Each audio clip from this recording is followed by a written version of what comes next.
Bonjour et bienvenue à tous et à toutes à ce Quickie. Êtes-vous sûr de tout connaître de vos browsers DevTools? Quelques mots pour me présenter. Je m'appelle Mathilde Anversat, je travaille au sein de la DSI du groupe Roulier, qui est un groupe industriel et international basé à Saint-Malo, et je suis un de ces fameux moutons à 5 pattes, puisque j'ai 3 casquettes différentes. Je suis à la fois développeuse full stack, chef de projet technique et depuis tout récemment, responsable du pôle marketing technique. Si je vous raconte ça, si je vous déballe mon CV, c'est pas pour me la péter ou pour conjurer le sentiment d'imposteur qui peut tous et toutes nous habiter, mais pour aborder le sujet d'aujourd'hui, je vais vous le montrer à travers l'angle de la vraie vie et comment les outils de développement intégrés à notre navigateur, donc les DevTools, m'ont aidé à résoudre des problèmes vraiment rencontrés dans mes métiers. La démo et le talk d'aujourd'hui est basé sur les Chrome DevTools. Néanmoins, la plupart des choses qu'on va aborder sont disponibles évidemment dans Firefox. Idem pour Brave et Edge qui sont sur des bases Chromium. Par contre, je m'excuse tout de suite pour les Apple fans. Les outils de développement dans Safari sont très similaires à ceux de Chrome, mais par contre, je ne sais pas si les tips fonctionnent exactement de la même manière. J'y connais rien en écosystème Apple, je dois l'admettre. Enfin, la démo est basée donc sur la version 129 de Chrome. Aujourd'hui, on en est à la version 131 dans sa version stable. La version 131, qu'est-ce qu'elle apporte en termes de grosses fonctionnalités? C'est la fonctionnalité Ask AI qui vous permet donc de consulter l'intelligence artificielle Gemini de Google et lui demander de vous aider à débugger notamment votre code CSS. On est dans le monde fabuleux du software et donc pour avoir l'air d'un vrai geek et augmenter sa productivité, une des premières choses à appréhender, ce sont les raccourcis clavier. Donc maintenant, on va arrêter de faire son petit clic droit, ouvrir l'inspecteur pour ouvrir donc ces DevTools. On va utiliser le CTRL-SHIFT-C si on veut accéder directement à l'Element Panel, le CTRL-SHIFT-J si on veut accéder à la console JavaScript, ou le CTRL-SHIFT-I qui est personnellement mon préféré, qui vous permet d'ouvrir le dernier panneau consulté. Fonction F12 fait exactement la même chose. Une fois qu'on a fait ça, une petite angoisse peut nous saisir. Parce qu'en effet, les Chrome DevTools, on les adore parce qu'effectivement, ils nous permettent de modifier ou débugger à la volée nos pages CSS, notre code HTML, notre code JavaScript. Ça nous permet aussi de consulter l'état de chargement de nos diverses ressources. Par contre, on les déteste parce que dès qu'on les ouvre, il y a plein d'écrans qui s'affichent, ils font tellement de choses et tellement de choses différentes qu'on n'y comprend plus rien et qu'on est complètement perdu. À ce stade, l'élément important à retenir, c'est qu'il y a 2 types d'outils différents dans nos DevTools. Nous avons donc les panels qui sont au nombre de 11 et nous avons les drawers ou tiroirs qui sont au nombre de 18. La différence fondamentale, c'est que les panels sont les outils principaux qui vont permettre de résoudre nos problèmes. Et les drawers sont des outils secondaires qui vont traiter des points spécifiques ou de contextualisation. Un bon moyen, quand vous ouvrez vos DevTools, de distinguer c'est quoi un panel d'un drawer, c'est qu'un drawer, dès que vous allez appuyer sur la touche échappe, le panneau va disparaître. Donc s'il disparaît en cliquant sur échappe, c'est que c'était un drawer. Là, s'il n'y a qu'un seul raccourci à retenir, c'est le CTRL-P. Qu'est-ce qui fait le CTRL-P? Il vous permet d'ouvrir la commande palette de vos DevTools. Exactement même fonctionnement que ce que vous avez, par exemple, dans votre IDE préféré. Avec le CTRL-P, vous allez donc pouvoir naviguer, voir, choisir les outils de façon beaucoup plus simple. Petite démo vidéo, donc là mes DevTools sont ouverts, j'ouvre le CTRL-P, avec le point d'interrogation ça m'amène au raccourci, je peux ouvrir un fichier, je peux runner un snippet de code que j'aurais préalablement enregistré, ou ouvrir donc les commandes qui me permettent par exemple de très rapidement changer l'apparence de mon navigateur en dark ou en light, changer la langue. Et petit truc utile aussi, je vais pouvoir réaliser une capture d'écran de ma page directement via la commande palette, sans évidemment bouger de mon navigateur, sans avoir besoin d'ouvrir un outil en plus. Parce qu'effectivement, je ne vous l'ai pas dit, et c'est le moment de le dire, je suis persuadée que les DevTools, en fait, sont à la fois très utiles, évidemment, pour les développeurs, mais je pense que c'est aussi des outils qui doivent être mieux appréhendés par tout ce qui est chef de projet, designer, ainsi que responsable marketing, sachant que c'est des fonctions qui sont amenées à côtoyer énormément la tech. Dans le monde merveilleux du dev, dans la vie d'une développeuse, il n'est pas rare de faire et de défaire. Le client a changé d'avis, le PO n'a pas très bien compris le besoin, ou bien on aimerait changer un truc juste pour voir, on n'est pas sûr, mais juste pour tester, ça serait pas mal. Donc on va commencer par appréhender les deux outils, les deux panels qui sont le plus souvent utilisés, l'Element Panel et le Style Panel. Pour cela, je me suis lancé le petit défi de faire des démos live. On sait ce que ça peut donner, la démo live. Alors, donc là, on a un magnifique petit site que j'ai fait. Un outil que j'utilise pas mal, ça va être donc le Computed Tab qui va me permettre, en un coup d'œil de voir sur l'élément que j'ai sélectionné tous les styles ainsi que les héritages qui sont appliqués à ces styles. Je ne peux pas modifier dans ce drawer, mais je vais avoir des liens directs soit vers donc, le drawer style où je vais pouvoir changer mes styles, ou soit directement vers les sources où pareil, je vais pouvoir modifier. Là, si vous voyez, j'ai donc un élément qui apparaît au hover de mon élément. Je vais avoir besoin de changer son style, apporter des modifications CSS à cet élément. Une chose bien utile, ça va être de pouvoir frozer l'état d'un élément. Donc là, j'ai un hover qui est posé sur ma div.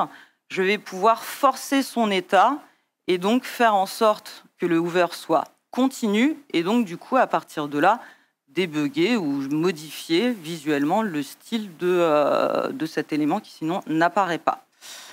J'imagine que vous connaissez tous le fameux color picker. Petite fonctionnalité sympathique où dès lors qu'on a une propriété CSS liée à la couleur, on peut choisir visuellement une couleur. Moi, personnellement, dans cet outil-là, ce que je préfère, ça va être le contraste ratio. Le contraste, en un coup d'œil, je peux voir tout de suite si mes choix de couleurs sont conformes aux directives pour l'accessibilité du contenu web édité par la W3C. Et du coup, si ce n'est pas le cas, effectuer les modifications afférentes pour que ce le soit. Enfin, petit tour de contrôle de ces éléments-là, l'outil CSS Overview. L'outil CSS Overview, qu'est-ce qu'il va vous permettre de faire? C'est une tour de contrôle de tous les styles qui sont déclarés sur votre page. Ça va vous permettre d'identifier s'il y a des redondances dans votre code ou bien typiquement des déclarations qui seraient non utilisées et du coup des éléments que vous allez pouvoir nettoyer. Idem, vous allez retrouver ici l'intégralité par exemple des couleurs et des fontes utilisées. Vous allez pouvoir identifier s'il y a des redondances et idem s'il y a des problèmes liés au contraste et donc à l'accessibilité de votre contenu. Tout ça, c'est merveilleux, mais je ne sais pas si ça vous est déjà arrivé, moi personnellement très souvent. On fait des petites modifications à la volée sur nos styles, etc. On est super content, on a réussi à débugger le truc, et puis là, on recharge la page, enfin, on clique sur le bouton qu'il ne fallait pas cliquer, et du coup, ça recharge la page, et du coup, on perd tout. C'est là où une fonctionnalité bien utile va vous aider, c'est les workspaces. Les workspaces, on va les définir donc dans le panneau source. Et donc ici, on va venir sélectionner notre dossier. notre dossier donc, de code qui est donc sur notre machine locale. Donc moi, en l'occurrence, c'est dans ce dossier-là. Je vais venir sélectionner mon dossier de ma machine. Je vais lui donner l'autorisation d'accéder à ça et d'y apporter des modifications. Et là, du coup, les workspaces, qu'est-ce que ça permet? Ça permet de synchroniser les modifications qu'on apporte à notre code dans les DevTools. Ils vont être synchronisés avec notre machine locale. Là, par exemple, donc j'ai mon petit HTML.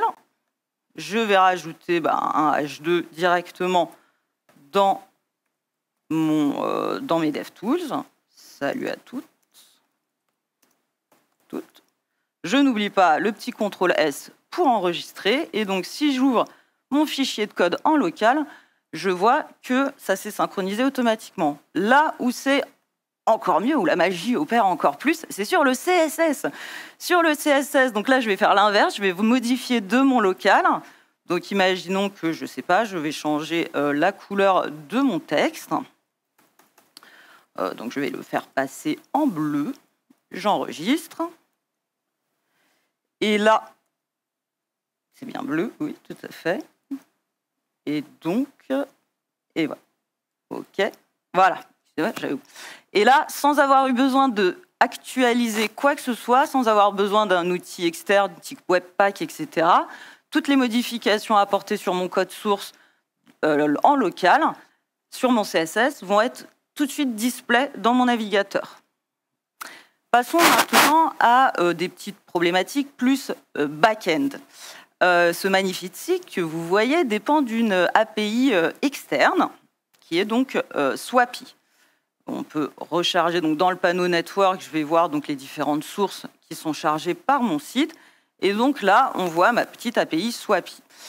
Il peut arriver que les ressources sur lesquelles dépend notre site ne soient plus disponibles, plus ou pas disponibles, ou bien que les devs back, ils n'ont pas encore fini leur travail. Et là, typiquement, moi, j'ai fait mon front et je suis en train d'attendre, enfin, j'ai besoin d'une donnée sur la masse de la planète. Et effectivement, si je regarde dans Swappy, j'ai aucune clé à propos d'une masse. Dans ces cas-là, si les devs back n'ont pas encore préparé toutes les données, ou si juste votre API elle ne marche plus à cet instant T pour une raison X ou Y, vous pouvez utiliser la fonctionnalité Override. La fonctionnalité Override, elle va vous permettre de simuler soit des réponses HTTP, soit du contenu web, idem en copiant le fichier sur votre machine locale. Et du coup, plus de soucis de non-disponibilité de votre ressource. Donc pour cela, clic droit. Là, je vais overrider le contenu de mon API. Idem, ça va me demander de sélectionner un dossier sur ma machine locale pour pouvoir donc enregistrer le fichier de simulation. Donc là, j'ai un petit dossier qui est déjà prêt. Je sélectionne ce dossier, je lui donne les autorisations afférentes. OK, ça me rouvre le panel source dans lequel je retrouve ce fichier. Ici, je vais pouvoir rajouter, hop, je vais sur la première planète, ma petite clé de masse dont j'ai besoin. On essaye de bien indenter. Masse, 2 points. Alors, j'ai appris que c'était RG, la masse. Ne me demandez pas exactement à quoi ça correspond. J'enregistre. Là, je réactualise. Et maintenant, du coup, donc j'avais aussi changé le nom de ma planète. Et là, du coup, maintenant, mon navigateur, mes DevTools, utilisent ce fichier d'override pour display les différentes données. Des petits outils que j'aime bien aussi, donc plutôt côté, entre guillemets, problématique un peu plus back, entre guillemets. Sur le panel One Network, vous pouvez rajouter des colonnes. Plus d'une fois aussi sur du débugage, ça m'a bien aidé de rajouter des colonnes et de voir les différentes informations. Moi, je travaille notamment sur tout ce qui est perf de rendu des pages et donc de voir les différentes données concernant les temps de chargement de mes différentes ressources, donc d'utiliser, d'afficher la waterfall m'a bien été utile. Pardon. Enfin, dans ces petits panneaux-là, j'aime bien tout ce qui va être aussi les network conditions. ce qui va me permettre, hop, donc le Drawer Network Condition, ça va me permettre de simuler un réseau lent et donc, pareil, les conditions, les performances d'affichage de ma page dans des conditions réseau qui ne sont pas la 5G. Ça va me permettre aussi de modifier mon user agent et donc de voir aussi les displays de ma page sur des outils, sur des, typiquement un écosystème Apple que j'apprécie tant. Je vais pouvoir aussi changer, là ça va être dans le Drawer Rendering, la géolocalisation, ma géolocalisation. Est-ce que je consulte ma page depuis Paris, Madrid, Sao Paulo ou ailleurs, une donnée que j'aurais déterminée. Et je peux aussi, par exemple, si on reparle un petit peu d'accessibilité, dans le Drawer Rendering, pouvoir par exemple changer, simuler le rendu de ma page pour des personnes qui auraient des difficultés à lire certaines couleurs. Pour ceux aussi qui adorent les animations sur les pages, ça c'est dans ce rendering c'est pas mal. Hop, il y a le frame rendering stat qui vous permet d'afficher les débits des frames et donc le GPU utilisé par votre page. Ça peut être particulièrement utile quand on a des animes un peu lourdes qui tournent sur sa page. Je vous ai fait un petit récap du listing des différents outils et à quoi ils servent. Évidemment, comme vous pouvez le voir, nous n'avons pas pu tout aborder. J'aurais adoré vous présenter comment j'utilise le panel application pour vérifier la conformité RGPD de mes sites. J'aurais adoré de vous présenter le panneau performance pour justement comment identifier dans son code ce qui ralentit sa page et du coup le corriger. Mais du coup, j'espère que ça vous a donné envie d'en savoir plus, que ça a éveillé votre curiosité sur ces outils. En tout cas, si c'est le cas, n'hésitez pas à vous plonger dans les DevTools. Vous ne le regretterez pas, il y a plein de choses à découvrir. Merci.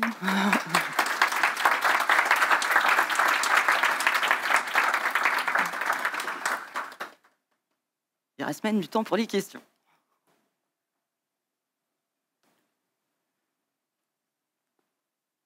Vous voulez que je remette?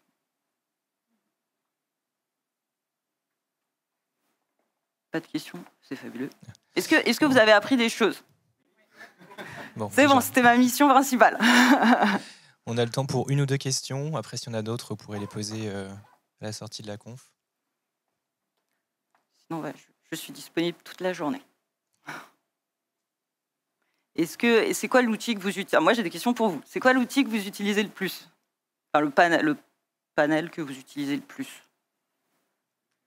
L'Element pour du coup modifier des nœuds HTML, etc. Petit truc, que je vous ai pas dit, c'est vrai que sur les modifications de contenu textuel, c'est vrai que ça arrive souvent en fait.